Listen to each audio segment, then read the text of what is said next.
ஒரு வழியா புரொஃபசர் கிட்டேருந்து போக்கேமானை கலெக்ட் பண்ணிவிட்டு அடுத்த சிட்டிக்கு மூவ் ஆகி போகிறோம். மூவ் ஆகி போகிற வழியில் ஃபாரஸ்ட் இருக்குது. இங்கே இருக்க ஃபாரஸ்ட்டுக்குள்ளே எல்லாமே போக்கேமான்ஸ் இருக்கும். ஸோ அதனால் கேர்ஃபுல்லாக போகணும்.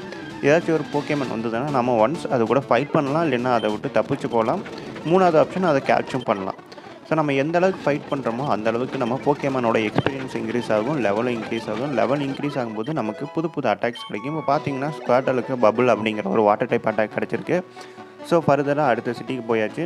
இந்த சிட்டிக்கு போனோன்னே விரிடியன் சிட்டிக்கு வந்தாச்சு. இந்த சிட்டியில் என்னென்ன இருக்குதுன்னு பார்க்குறதுக்கு முன்னாடி என்ன பண்ணணும்னா, ப்ரொஃபஸர் ஓக்ஸுக்கு ஒரு முக்கியமான பொருள் ஒன்று நம்ம டெலிவரி பண்ணணும். அது இங்கே மார்ட்டில் தான் இருக்கும். அந்த மார்ட்டில் போனோடனே அங்கே இருக்கிறவங்க கேட்பாங்க, நீங்கள் வந்து பேலட் டவுன்லேருந்து வரீங்க, ப்ரொஃபஸர் ஓக்ஸுக்கு வந்து ஒரு முக்கியமான பார்சலை கொடுக்கணும், நீங்கள் அதை கொண்டு போய் கொடுக்க முடியுமா அப்படிங்கிற மாதிரி கேட்பான்.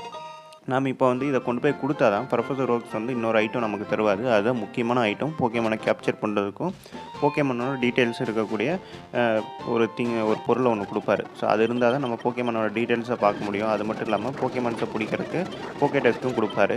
ஸோ வர வழியில் மறுபடியும் போக்கேமான்ஸ் இருக்குது. அது கூட பேட்டில் பண்ணி மறுபடியும் நம்ம பேட்டிலோட எக்ஸ்பீரியன்ஸை கெயின் பண்ணிக்கிட்டே இருக்கேன். ஒரு வழியாக ப்ரொஃபஸரோட லேபுக்கு வந்தாச்சு. உள்ளே போனோடனே ப்ரொஃபஸர் வந்து கேட்பார், எங்கப்பா அந்த பொருள் எடுத்துகிட்டு வந்துட்டிங்களா அப்படின்னு. நாம் எடுத்துகிட்டு வந்ததை ப்ரொஃபஸர்கிட்ட கொடுக்கணும். அது என்ன கொடுத்தாங்கலாம் தெரியாது நமக்கு பார்சலில். ஆனால் அதை வந்து நம்ம கொண்டு வந்து கொடுக்கணும். ப்ரொஃபஸர்கிட்ட அதை டெலிவரி பண்ணாச்சு. அங்கே ரெட் கலரில் கார்னரில் 2 பேக் மாதிரி இருக்குது தெரியுமா, அதுதான் வந்து போக்கே டெஸ்க்கு. இப்போ வந்து ப்ரொஃபஸர் அதுதான் நமக்கு கொடுக்க போகிறாரு. க்ரீனும் வந்துட்டான். 2 பேத்துக்குமே ஆளுக்கு ஒவ்வொன்றும் கொடுக்க போகிறாரு.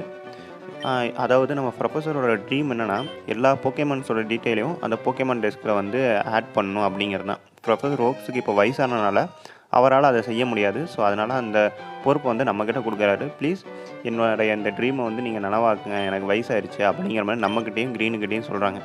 அப்போ தான் க்ரீன் வந்து ரொம்ப எகத்தாளமாக பேசுவான்.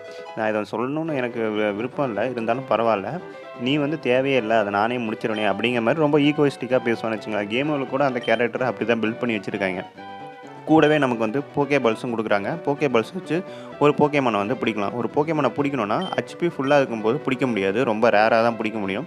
ஆனால் ஹெச்பி கம்மியாக இருக்கும்போது அந்த போக்கேமான் வந்து போக்கே பால் வந்து எஸ்கேப் ஆகி போகிறது வந்து ரொம்பவே சான்சஸ் லோ. ஸோ அதனால் முடிஞ்ச அளவுக்கு போக்கேமானுக்கு டேமேஜ் கொடுத்துட்டு அதுக்கப்புறம் தான் போக்கே பாலை யூஸ் பண்ணும்போது நம்மளால் கேப்சர் பண்ண முடியும். சப்போஸ் மொத்த ஹெச்பியும் போயிடுச்சுன்னா அந்த போக்கேமான் வந்து செத்துரும், அங்கேருந்து ஓடிடும். ஸோ அதை நம்ம பிடிக்க முடியாது. ஸோ சாகருக்கு முன்னாடி ஹெச்பி கம்மியாக இருக்கும்போது போக்கே பாலை போட்டு போடணும். ஸோ நெக்ஸ்ட் வீடியோவில் வந்து அடுத்து எப்படி போக்கேமான் கேட்ச் பண்ணுறதுங்கிறத பார்ப்போம்.